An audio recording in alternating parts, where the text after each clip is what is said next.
Baik teman-teman, pada video kali ini saya akan menjelaskan penerapan hukum termodinamika pada rice cooker, lemari es, mesin genset, dan kendaraan bermotor.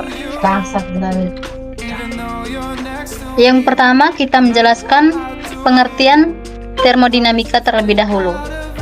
Termodinamika merupakan salah satu cabang fisika yang membahas mengenai perubahan energi panas menjadi bentuk energi lain.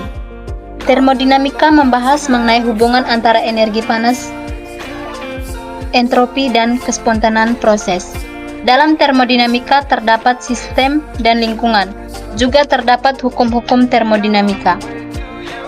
Yang pertama, rice cooker.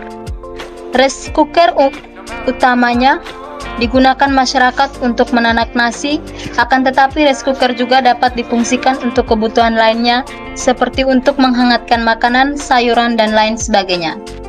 Rice cooker adalah alat penanak nasi yang berasal dari energi listrik. Rice cooker merupakan salah satu dari beberapa alat rumah tangga yang banyak digunakan di kalangan masyarakat sekitar yang menggunakan prinsip termodinamika. Prinsip kerja rice cooker. Rice cooker merupakan hukum termodinamika ke-1. Untuk setiap proses, apabila kalor diberikan kepada sistem dan sistem melakukan usaha, maka akan terjadi perubahan energi dalam DU sama dengan Q per V. Rice cooker mengalami perubahan energi panas menjadi energi listrik. Yang kedua, lemari es.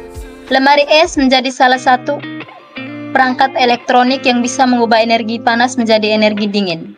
Cara kerja lemari es dalam termodinamika tersebut menjadi salah satu contoh dari perkembangan ilmu fisika dan teknologi untuk menunjang kehidupan manusia.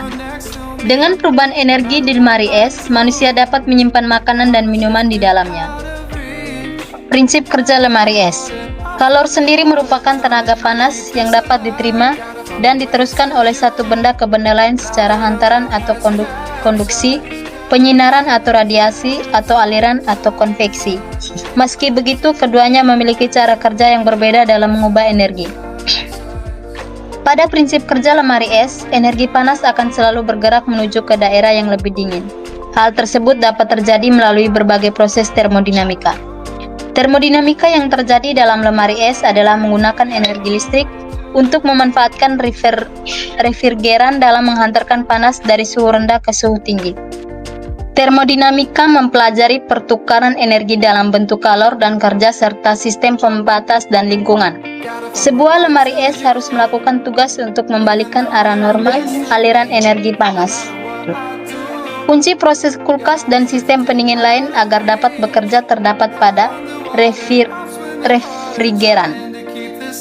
Refrigeran ialah zat semacam freon yang bertitik didih rendah sehingga dapat memfasilitasi perubahan bentuk antara cair dan gas. Sebagai cairan, refrigeran berperan dalam penyerapan energi panas dari udara dingin di dalam lemari es untuk diubah menjadi gas. Cara kerja lemari es yang pertama, energi panas ditransfer ke dalam lemari es untuk menjadi cairan dingin yang melewati sebuah mesin evaporator. Refrigeran dengan suhu yang lebih tinggi tersebut selanjutnya mengalir melalui kondensor, di mana terjadi transfer energi panas ke kumparan pendingin kondensor. Selanjutnya, refrigeran masuk ke tabung ekspansi. Cairan dingin hasil refrigeran tersebut kemudian mengalir kembali ke evaporator. Selanjutnya, siklus itu kembali berulang. Gas yang terbentuk sebelumnya dialirkan melalui kompresor agar cairan pendingin memiliki temperatur yang lebih tinggi. Yang ketiga, mesin genset. Termodinamika adalah cabang ilmu yang mempelajari perubahan energi dari satu bentuk energi ke bentuk energi lainnya. Prinsip kerja genset adalah sebuah mesin pembakar atau mesin diesel atau mesin bensin yang bergerak dengan mengubah energi bahan bakar fosil menjadi energi mekanik. Kemudian energi mekanik tersebut dikonversi oleh generator sehingga menghasilkan daya listrik. Berdasarkan termodinamika pada dasarnya, prinsip kerja genset sendiri adalah mengubah tenaga mekanis menjadi tenaga listrik melalui proses induksi elektromagnetik. Alternator atau penghasil arus bolak-balik atau AC menyuplai tenaga listrik saat terjadi gangguan yang tidak diinginkan.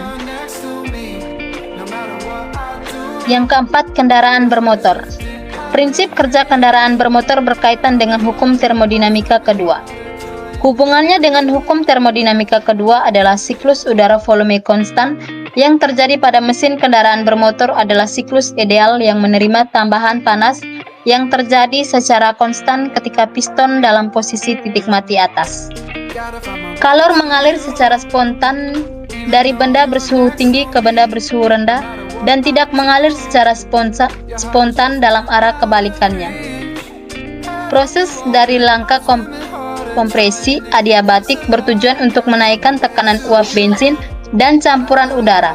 Proses pembakaran pada tekanan yang tinggi akan menghasilkan suhu, tekanan dan juga gaya dorong yang sangat besar.